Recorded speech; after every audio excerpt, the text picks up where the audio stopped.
Have you ever felt like people just don't see the real you? Or maybe you look at someone and just can't figure them out? Well, we're about to dive into a seriously mind-bending idea that could completely change how you see everyone, and especially yourself.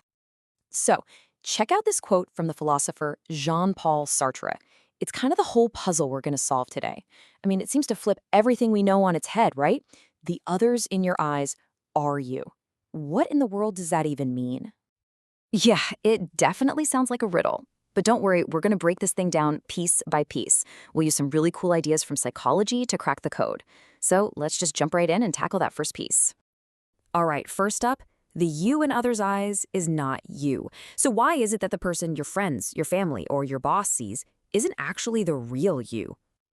Well, the famous psychologist Carl Jung had a great word for this, the persona.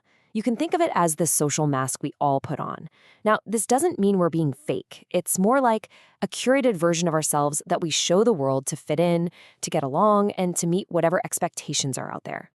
And man, do we have a mask for just about every occasion, right? The way you act with your parents is probably pretty different from how you act with your boss. Each of these personas is a real part of you, for sure, but none of them is the entire you. They're just a slice of the pie that other people get to see. Okay, so the you that other people see isn't the whole story. Got it. But surely the way we see ourselves, the me in my own head, that's got to be the real deal, right? Well, according to Sartre, nope, not that either. So let's get into the second part of this puzzle. Here's the thing. We can't really be objective about ourselves. It's kind of impossible. Our own self-image is totally colored by our feelings, what we want to believe, and all sorts of mental biases. Let's be honest, most of us are the heroes of our own stories, right? We tend to zoom in on our good qualities and kind of blur out the parts we're not so proud of. Just think about it for a second. How do you really react when someone points out one of your flaws? If you're like most people, your first instinct is to get defensive, to make excuses, or to just flat out deny it. We do this without even thinking, all to protect our ego. And that protection, it stops us from seeing the full, unfiltered truth about who we are. And this is where it gets really deep.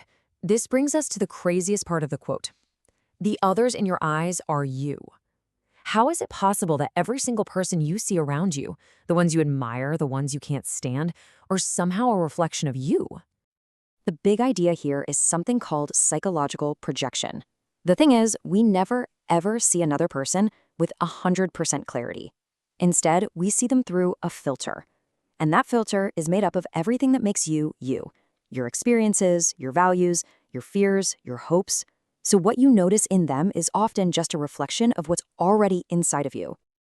You know, there's this fantastic old story about a poet named Su Dong Po and a Zen master, Foyin, that just explains this perfectly.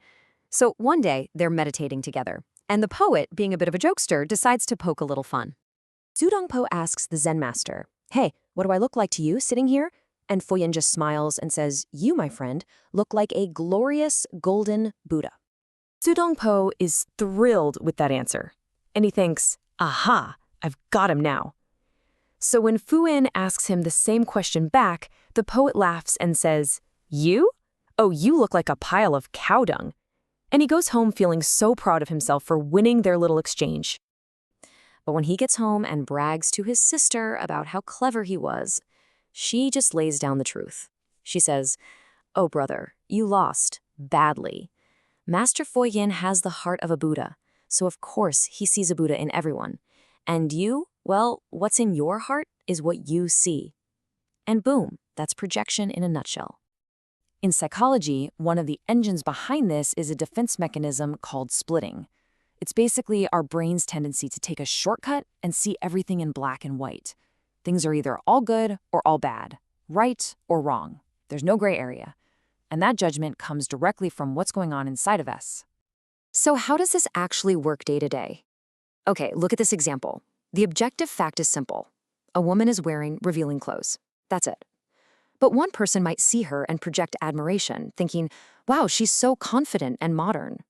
Another person might look at the exact same woman and project contempt, thinking, how shameless. See? The woman didn't change at all. The perception of her did. And that perception tells you everything you need to know about the person doing the judging. Okay, this is all really fascinating, but what's the point? How can we actually use this in our daily lives? Well, let's apply it to something we all have to deal with. Unfortunately, negativity and meanness from other people. And this is so important to remember. The next time a stranger is just plain cruel to you, remember, they don't know you. They can't. What they're really doing is projecting all their own inner ugliness, their own unhappiness, onto the nearest available screen, which just happens to be you. Their attack isn't a verdict on you, it's a confession about them. So let's pull all these threads together now. If the you others see isn't real, and the you see isn't real, and the others you see are actually you, what does that mean for how we're supposed to see the world? The author San Mao put this just perfectly. She said that all the labels and judgments people throw at you, they don't make up even a tiny fraction of who you are. But those same labels give you a perfectly clear, unobstructed window into who they are. In the end, how we see the world is really how we see ourselves. So I'll leave you with this question. The next time you look at someone and you feel a really strong judgment bubbling up, whether it's good or bad, just pause for a second. Ask yourself, what am I seeing in them that's really about me? Because when you look out at the world, you might just be looking in a mirror.